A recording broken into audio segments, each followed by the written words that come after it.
Namaste and welcome to this exciting episode of Sathology Debunking Mythology. Sathology के इस episode में आपका बहुत बहुत स्वागत है। डेली कुछ ना कुछ ऐसा होता है कि जिसपे न्यूज़ बन जाती है इंटरनेशनल। अब ट्रम्प ने फ्रांस को हड़काया। उन्होंने बोला कि अगर आपने, क्योंकि France was very uneasy Greenland take over पे, अगर सपोर्ट नहीं किया तो तुम्हारी वाइन्स के ऊपर मैं 200% टैरिफ लगा दूंगा। अब ट्रम्प ने भी बोला कि 2 मिनट में भाग के आएगा। तो फ्रांस के मैक्रों के प्रेसिडेंट ने उनको टेक्स्ट किया कि what's going on Greenland, what are you doing on Greenland, I don't understand. तो उन्होंने बोला very clear, we want Greenland in any case. Greenland पे 1860 से अमेरिका आंख लगा के बैठा हुआ है, उसको ग्रीनलैंड चाहिए। 1860 से अब तक उसको ग्रीनलैंड चाहिए। और ग्रीनलैंड के लोग बोलते हैं हम तो ब्राउन लोग हैं, हमको अमेरिकन पॉलिसीज नहीं चाहिए, हमको अमेरिका में नहीं जुड़ना है। उनकी कौन सुनेगा। अब 57,000 नेटिव हैं, इनुइट पीपल हैं। डेनमार्क में भी उनके ऊपर बहुत सारा उन्होंने किया। और फ्रांस ने बोला कि देखिए उस पर क्या चल रहा है, और डेनिश फोर्सेस वहां पे पहुंची हैं लड़ने के लिए। लेकिन वो आपको मालूम है सब, वो एक बार यूएस मरीन्स लैंड करेंगे, वो लोग एग्री करते हैं। 21वीं सदी का ये पहला हॉस्टाइल टेक ओवर होगा। अब जो इकोनॉमी की हालत है वो तो अलग ही है। अब जैसे ईयू जो है पूरा ब्रेकअप के मोड में आ गया है। सऊदी फोर्सेस की एक्सरसाइजेस होंगी भारत में, और फिर आपको पता ही है कि यूएई और भारत का डिफेंस एग्रीमेंट हुआ। सऊदी, टर्की और पाकिस्तान एक साथ आने की कोशिश कर रहे हैं, जबकि टोटली डायमेट्रिक अपोजिट पोल्स हैं। सऊदी अरेबिया के साथ प्रॉब्लम क्या है कि उसकी तेल की सप्लाई कम हो रही है, उसके खर्चे बहुत ज़्यादा हैं, और रिजीम अगर तेल नहीं होगा तो कोलैप्स कर जाएगी। तो उसको, और यूएई के साथ उसका पंगा है इन यमन एंड अदर प्लेसेस, जहाँ पे यूएई ने उसको, उन रेबल्स को फंड किया था। यूएई लड़ना नहीं चाहता है सऊदी के साथ, लेकिन सऊदी थ्रेटन कर रहा है with Pakistani troops and Turkish troops. और ये फेक न्यूज़ फैलाया जा रहा है कि वहाँ पर जो है, फेक न्यूज़ ये फैलाया जा रहा है कि न्यूक्लियर अम्ब्रेला भारत देगा यूएई को। देखिए क्या है कि यूएई जो है भारत के साथ है, और इजराइल भी भारत के साथ है, और लेकिन न्यूक्लियर अम्ब्रेला देने की जरूरत ही नहीं पड़ेगी unless Pakistani nukes reach on the ground in Saudi Arabia, which Israel won't happen. और लेकिन एक बात आपको बता दूं, पाकिस्तानी के जो बचे खचे आलू बम है, उसके पीछे दुनिया की नज़र है। और अभी आप देखेंगे जिस तरह पाकिस्तान के ऊपर सैंक्शंस लगाए हैं, और बांग्लादेशियों के ऊपर भी सैंक्शन लगाया है कि बांग्लादेशियों को $15,000 देना पड़ेगा पर visa. So that is a ploy by the Americans कि अभी देखते हैं क्या होता है, कि इजराइल को पाकिस्तानी न्यूक्लियर बॉम्ब से खतरा है, भारत को भी बहुत खतरा है। लेकिन भारत ने कभी भी कमजोरी बोलेंगे, क्या बोलेंगे, बिफोर द मोदी की सरकार के पहले कभी भी एक्शन नहीं लिया। इस बार तो इंडियन एयरफोर्स ने सीधा उन्हीं के वहीं पे डाला जहाँ पे वो न्यूक्लियर बॉम्ब स्टोर करते हैं। तो उनको एक बता दे कि उनको मालूम है किधर है, और हम जब मर्जी हम डालेंगे। और भारतीय सेना की डॉक्ट्रिन ये है कि अगर भारतीय सेना को ये इंटेलिजेंस मिलती है कि ये लोग न्यूक्लियर वेपन्स यूज करते हैं, तो वो डिसीजन उनका कि यूज कर सकते हैं, वो उसको भारत अटैक मानेगा और उस पर वो अटैक करेगा। ये है थ्रेशोल्ड। तो अगर भारत को लगता है कि मूव कर रहे हैं, किसी प्लेन में लगा रहे हैं, तो Bharat will take proactive action. ये है भारत की न्यूक्लियर पॉलिसी। तो पाकिस्तान को बहुत डरना चाहिए। उसको लग रहा है कि पहले वो बम फेंक देगा, फिर भारतीय सबमरीन रिएक्ट करेंगे, ऐसा नहीं होगा। वो अगर सोचते हैं और भारत को कंफर्म होता है तो वहां पे हो जाएगा। और उनका जो भी मूवमेंट हो रहा है वहां पर, उस पर पूरी दुनिया की नज़र है। तो इतना आसान नहीं है कि न्यूक्लियर बॉम्ब या कोई भी ऐसा एसेट पाकिस्तान से बाहर मूव किया जाए टू सऊदी अरेबिया और सम अदर प्लेस। इतना आसान नहीं है। उस पर ईरान की भी नज़र है, उस पर अमेरिका की भी नज़र है, उस पर इसराइल की भी नज़र है, उस पर भारत की भी नज़र है। सबको डर है कि ये कहीं ना कहीं डर्टी बॉम्ब को भेज दिया और उन्होंने इसराइल पे डाल। चलिए अब इसके आगे बढ़ते हैं। तो अमेरिका के इस एक्शंस के ऊपर, अभी फ्रांस के ऊपर उन्होंने एक्शन बोला, फिर उन्होंने ईयू के ऊपर उन्होंने बोला कि ईयू भी सैंक्शन लगा सकता है ट्रम्प के ऊपर। ईयू और अमेरिका का, ईयू की इकोनॉमी करीब $17 ट्रिलियन है अप्रोक्सीमेटली, अगर देखा जाए तो कंबाइंड इकोनॉमी। तो combined economy is a very big market for India. जैसे ही ईयू और भारत का फ्री ट्रेड डील साइन होता है, आप सोचिए कि भारतीय manufacturers will be the number 1 in the world. पैसे ही पैसा आने वाला है। तो जो लोग भी आप फैक्ट्रीज लगाना चाहते हैं कपड़े की और सबकी, ईयू स्टैंडर्ड के हिसाब से लगा दें and you will get immense profit with that. और कैसे इसको करना है तो बताता हूँ मैं। अगर किसी को पर्सनल होगा क्वेश्चन तो आप पूछ सकते हैं मेरे को। तो identify what is needed in EU, prepare for it now before anybody else prepares, और अभी से एक्सपोर्ट्स का शुरू कर दें, मैन्युफैक्चरिंग के स्टैंडर्ड्स उसको करना शुरू कर दें। मीडियम साइज कंपनीज को थोड़ा सा उनको ऑपरेशंस चेंज करने पड़ेंगे, but it's a golden goose for small medium size enterprises. Large enterprises तो ऐसे ही उसको बना सकते हैं। So be ready for EU free trade deal. जहाँ जहाँ भी भारत का FTA साइन हुआ है उन सब देशों पे आप स्टडी करना शुरू कर दीजिए, मेक डॉक्यूमेंट्स और अपनी कंपनीज को उनके प्रोडक्ट्स के स्टैंडर्ड्स के हिसाब से करिए। By the way Indian standards are higher than their standards by the way, लेकिन लीगली कंप्लाई करने के लिए आपको उनके जो प्रोसीजर्स हैं उनको आपको फॉलो करना पड़ेगा। बट कॉटन इंडिया का बेस्ट क्वालिटी होता है और इंडिया के क्लोथ्स का साइजेस और अगर अपैरल्स में है तो वो आपको चेक करना पड़ेगा। देयर अदर थिंग्स जिस भी इंडस्ट्री में है चेक कि जिसके साथ भी भारत का FTA साइन हो रहा है उसके साथ आप कर सकते हैं। भारत ने एक बड़ा सा एक और डिसीजन लिया है, वो है डायमंड्स के ऊपर। नकली डायमंड्स को भारत कोई और नाम देगा, डायमंड्स नहीं बुला सकते आप उसको। नकली डायमंड है, तो असली डायमंड पे ही भारत बात करेगा। Diamonds are only real stones, not plastic, nothing else. Okay, तो ये जो है this is the decision taken by the Indian diamond association. तो इस लैब ग्रोन डायमंड्स जो वेस्ट में प्रोड्यूस होते हैं, ज़्यादातर अमेरिका में प्रोड्यूस होते हैं। वैसे भी अमेरिकन बहुत प्लास्टिक बहुत पहनते हैं, नकली आर्टिफिशियल ज्वेलरी बहुत पहनते हैं। तो आर्टिफिशियल ज्वेलरी जो अमेरिकन पहनते हैं तो वो इंडस्ट्री पूरी खत्म हो जाएगी। तो डाबियर्स और ऐसी बहुत सारी कंपनीज हैं जो नकली डायमंड बनाती हैं, वो सारा खत्म हो जाएगा। So we are looking at a very clean route. तो इसमें बहुत सारा जो all the diamonds which are coming to India for polishing, जो नकली लैब डायमंड्स थे, अब उनका वैल्यू कम हो जाएगा because Bharat doesn't consider them diamond. तो उसके लिए कुछ और नाम डालेंगे ट्रेड में। It is a big shock to the diamond company De Beers, जो कि ब्रिटिश एंग्लो डच कॉरपोरेशन थी और अब अमेरिकन भी है। तो that was operating in south Africa and other places of the world. Largest diamond extraction company, बहुत चोरी किया अफ्रीका से। अब इस पर जब रोक लगेगी तो उनके ऊपर शॉक पड़ने वाला है। नाउ कमिंग नेक्स्ट, जो भारत का जो प्रोक्योरमेंट प्लान है, प्रोक्योरमेंट प्लान्स ऑफ प्लेन्स, क्योंकि भारत को एटलीस्ट 60 to 80 स्क्वाड्रन्स चाहिए होंगी टू प्रोटेक्ट इकोनॉमी, नहीं तो ये लोग अटैक कर सकते हैं। आपने ऑलरेडी अमेरिका को देखा है, स्टीवन मिलर ने ऑलरेडी बोला है कि वो किसी पर भी अटैक कर सकते हैं जहाँ पे वो डिफेंडेड नहीं होगा। सो that is a big problem कि इट इज़ ए कि कहीं पर भी अमेरिकन फोर्सेस आ सकती हैं। मैंने एक चीज़ इंटरेस्टिंग देखी कि डिएगो गार्सिया में कोई प्लेन्स नहीं है, 1-2 ही प्लेन खड़े हुए हैं इस समय। तो व्हाट इज़ द रीज़न, कहाँ पे गए हैं सारे प्लेन्स? सो अमेरिकन बेस है वो।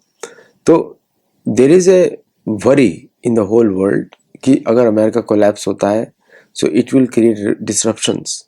और हम जो अपने चैनल पे कितने सालों से 2022 से बात कर रहे हैं मैं और अंकित, कि किस तरह पूरा इकोनॉमिक कोलैप्स है। अब वो रिपोर्ट्स भी आनी शुरू हो गई हैं कि जो रियल एस्टेट पे ऊपर प्रेशर बहुत ज़्यादा पड़ रहा है और सो करेक्शन होगा।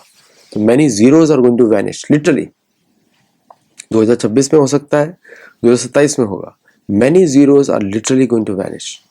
और तो ये इट्स ए बिग थ्रेट। अभी आज ही रिपोर्ट्स में आना शुरू हो गया है, एक एक चीज़ सही होती जा रही है जो हम लोग डिस्कस करते थे सेटोलॉजी पे। ईयू का डिसइंटीग्रेशन भी हमने डिस्कस किया था, वो भी हो रहा है। और साथ में रशिया ने ऑलरेडी मैंने बताया था वो यूक्रेन पूरा लेगा। अब ब्लैक सी पे यूक्रेन का जो लास्ट पोर्ट है, the only port they have, the largest port on Black Sea, Odessa, वो बंद ऑपरेशंस कर दिया। तो अब यूक्रेन के पास कोई पैसा आने वाला नहीं है if to continue their war, जो उनकी जो प्राइवेट इकोनॉमी चल रही थी, सिटीजन्स के एक्सपोर्ट्स ऑफ ग्रेन्स, वो सब बंद हो जाएगा। और ये स्टार्टेड हुआ यूक्रेन से। पहले तो लोग बड़े खुश हुए, हमने रशियन उस पर अटैक कर दिया। मतलब ये लोग कुछ सोचते नहीं है, वो असुर का वही रहता है, सोचते नहीं है कि क्या क्या करना चाहिए क्या नहीं करना चाहिए। उन्होंने अटैक कर दिया, उन्होंने सोचा कि टैक्टिकल विक्ट्री हो गई, 2 शिप्स बंद हो गए रशिया के। अब वो पोर्ट ही बंद होने जा रहा है तो कहाँ से रेवेन्यूज आएंगे। तो पूरा ओडेसा एक्चुअली पहले रशियंस ने बनाया था, वो पोर्ट बिलोंग्स टू रशिया, और उसके ऊपर अब जब बंद हो गया है तो America is not coming to help. America बोल रहा है आप यूरोप से हेल्प लो, हमको ग्रीनलैंड चाहिए, और Europe can not help them, they have no manufacturing capacity, इतना नहीं है। तो एक नया बात कर रहे हैं ज़ेलेंस्की कि Europe and Ukraine will fight with Russia. Good luck, इतिहास में भी हुआ ही नहीं। रशियंस के साथ नहीं लड़ सकते यूरोपियंस, वो जुझारूपन नहीं है, वो they run away from battle.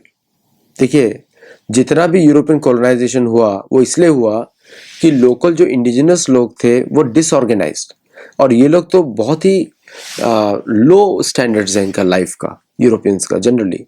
और उन्होंने आके रिलीजन के नाम पर जो अत्याचार किया उन मासूम लोगों के ऊपर, जिनको समझ में नहीं आ रहा था है कौन, उनको नहीं पता दरिंदे हैं ये। तो अब जाके समझ लोग, दुनिया को समझ में आ गया कैसे काम करते हैं लोग। तो इस बार उनकी नहीं चलने वाली। सो यूक्रेन और यूरोप का अलायंस अगर नहीं हो सकता, और यूरोप ने जो भी दुनिया पे कॉलोनाइजेशन किया, तो एक्चुअली में लड़ नहीं सकते वो। आपने देखा कि मर्थन वर्मा ने जब हराया इनको तो भाग गए, फिर पोर्चुगीज वजह से भारत ने उनको हराया, तब वहां से भाग गए। सरेंडर ही करते हैं हर जगह जाके, दे कैन नॉट फाइट।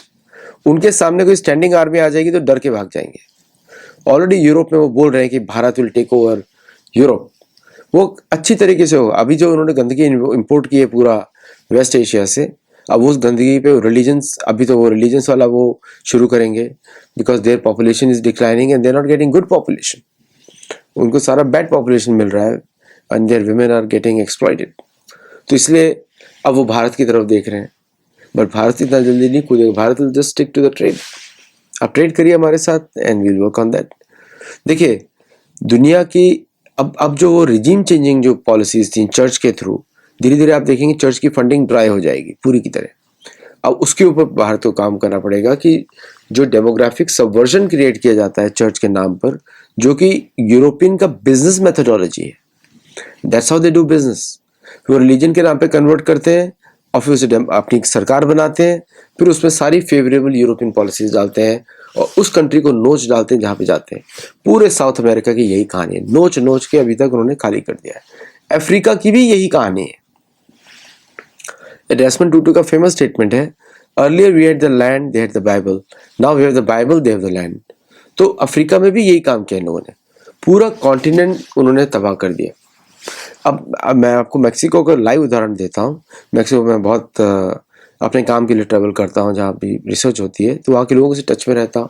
तो वहाँ के प्रोफेसर ने मुझे बताया कि आदित्य यू आर राइट, क्योंकि ये जब मैंने उनको बोला था, पर्सनल दिया था, ऐसे प्रोजेक्ट दिया था, check the funding of local churches आपके उधर और बताइए कि वो किधर जाता है पैसा। उन्होंने वेरीफाई किया कि लोकल जो डोनेशंस रिलीज किए जाते हैं उसका मेजॉरिटी % जाता है सैलरीज में, और जो भी बचता है वो जाता है वेटिकन में, एक सेंट्रल फंड में जाता है, जहां से कन्वर्जन के प्रोजेक्ट्स फाइनेंस किए जाते हैं through the Vatican, central funding होती है।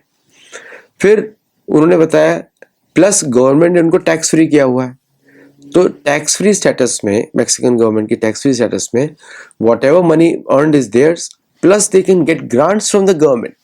तो गवर्नमेंट के कुछ पीसेज हैं जो ग्रांट्स देते हैं, प्लस जो उनका जो कार्टेल का नेटवर्क है वहां से भी उनको पैसा आता है। जस्ट इमेजिन कितना पैसा वो रेज करते हैं, और सारा वेल्थ मैक्सिको से गायब हो जाता है। तो मैक्सिकन गवर्नमेंट इज, ये मैंने सजेशन दिया था पिछली गवर्नमेंट को, पेना नियतो की गवर्नमेंट को, बहुत साल पहले। फिर उसके बाद मैंने आमलों को भी भेजा था सजेशन। अब जाके उनका ये हुआ है कि मैंने उनको बोला है कि आप, मतलब मैंने सजेशन इन प्रोफेसर को दिया था और प्रोफेसर ने ऊपर जाके बात पहुंचाई।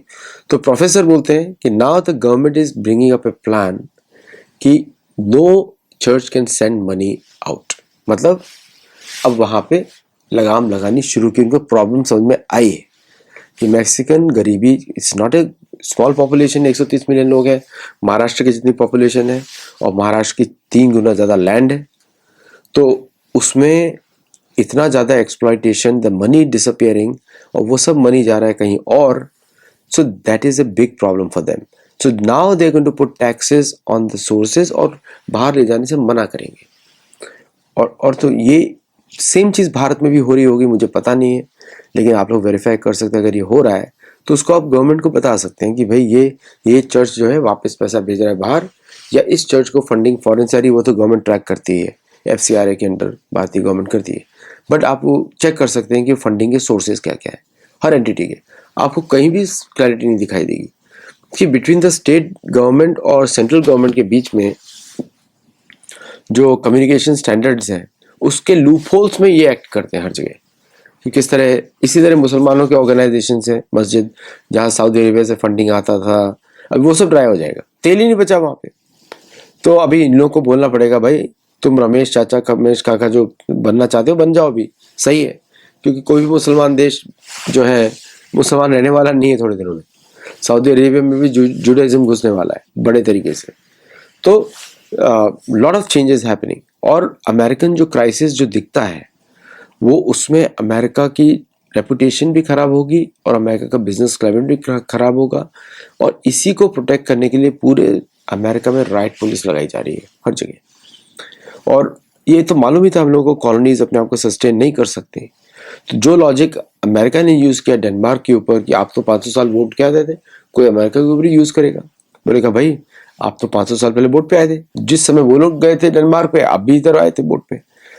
वहां के भी लोग ब्राउन होते हैं और यहाँ के भी लोग, अमेरिका के भी लोग ब्राउन होते हैं. जो उन्होंने इमेज बनाई थी हॉलीवुड मूवीज के थ्रू कि वाइट्स आर अमेरिकन, नहीं, बिल्कुल गलत. Whites are not American. उनको सेटलर्स बनाना चाहिए आप लोगों को. सेटलर्स हैं वो, they are not American. American अगर बोला जाएगा तो वहाँ के यहाँ के लोकल लोग, उसको बोलते हैं टर्टल आइलैंड. वो इलीगल वर्ड है एक्चुअली, उसको बैन लगाया हुआ है, लेकिन एज ए इंडियन अमेरिकन हम लोग तो बोल सकते हैं. तो द पॉइंट इज कि ड्रास्टिक चेंजेस, और ट्रम्प जो दिखा रहे हैं एक मिरर दिखा रहे हैं यूरोप को. और एक तरीके से देखा जाए तो यूके का डीप स्टेट जो है मोनार्की वाला वो खत्म हो रहा है पूरी तरीके से.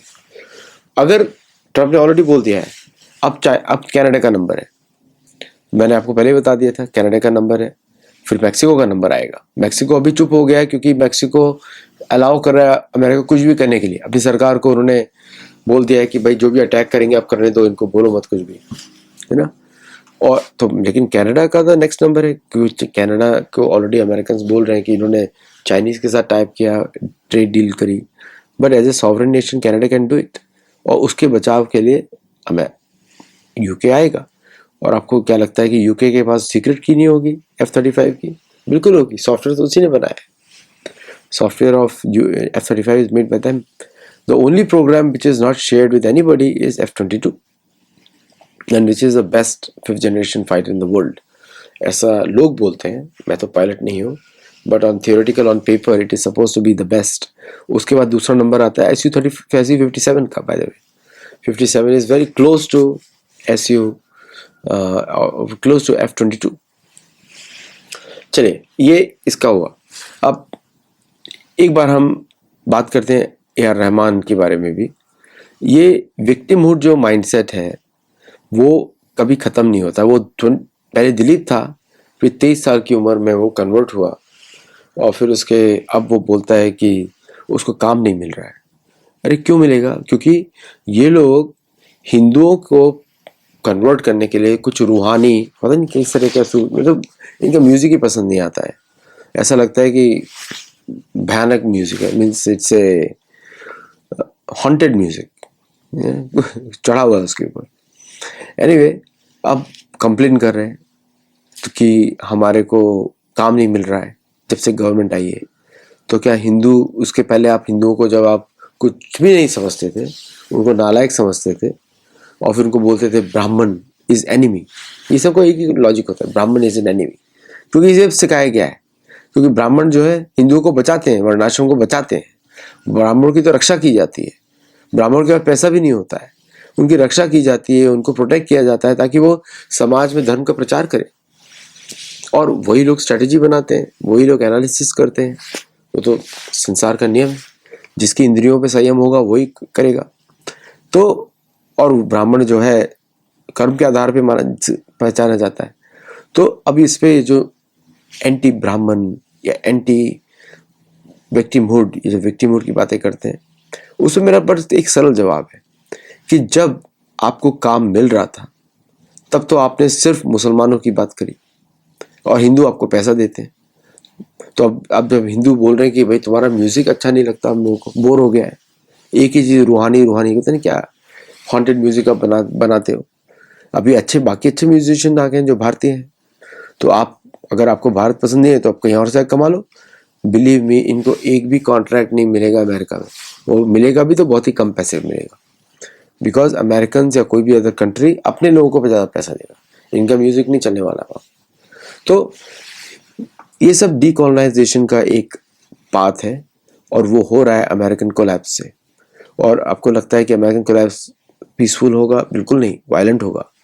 लोकल के लिए वायलेंट होगा। इसलिए आपने देखा ब्लैक पैंथर्स करके बहुत सारे जो प्राइवेट मिलिशिया है वो सड़कों पे उतर आई है to protect brown and black people, native people. तो एक तरीके का सिविल वॉर की तरफ मुड़ रहा है। और इसीलिए आपने देखा हो प्रेसिडेंट ट्रंप ने, मेरे को पहले ही बताया था कि सारे सिटीज में नेशनल गार्ड लगाने की उन्होंने तैयारी शुरू कर दी है टुवर्ड्स 2026 एंड, लास्ट क्वार्टर। इन सब इंसिडेंट्स को आप याद रखिएगा, मैंने आपको पहले से बता दिया है। डू बिकम आवर मेंबर ताकि आप शास्त्र का कंटेंट देखें, and do like share our videos so maximum people can take advantage. आज के लिए इतना ही। नमस्ते, जय Jagannath, and I'll see you in the next show, and don't forget to join our Gurukul.